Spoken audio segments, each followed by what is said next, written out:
Well, they help keep drugs out of the United States, and now a special group of Border Patrol agents are getting national attention for doing it. Eyewitness News reporter Andrea Martinez shows us their unique feat. Good girl. The U.S. Border Patrol Laredo Sector Canine Program is getting national recognition.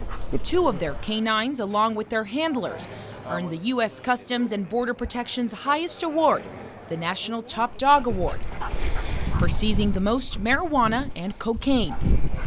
47,000 pounds to be exact, valued at over $86 million, all in 2017. For us, they're a huge force multiplier. To show us just how good these 4-legged patrols are, Canine Nellie sniffs out one obstacle course, which is clear of substances. Good girl. She passes. Then agents exchange one bag with another, loaded with contraband. Instantly, she sniffs out the drugs. We have a large amount of traffic checkpoints. And so in addition to working the field, we have these traffic checkpoints that we have literally millions of vehicles every year passing through. And a lot of times our agents have just a matter of seconds to detect any illicit contraband or traffic that's in the vehicles or with the people. These dogs, these canine teams, really serve as a force multiplier to help them make that determination and interdict those narcotics.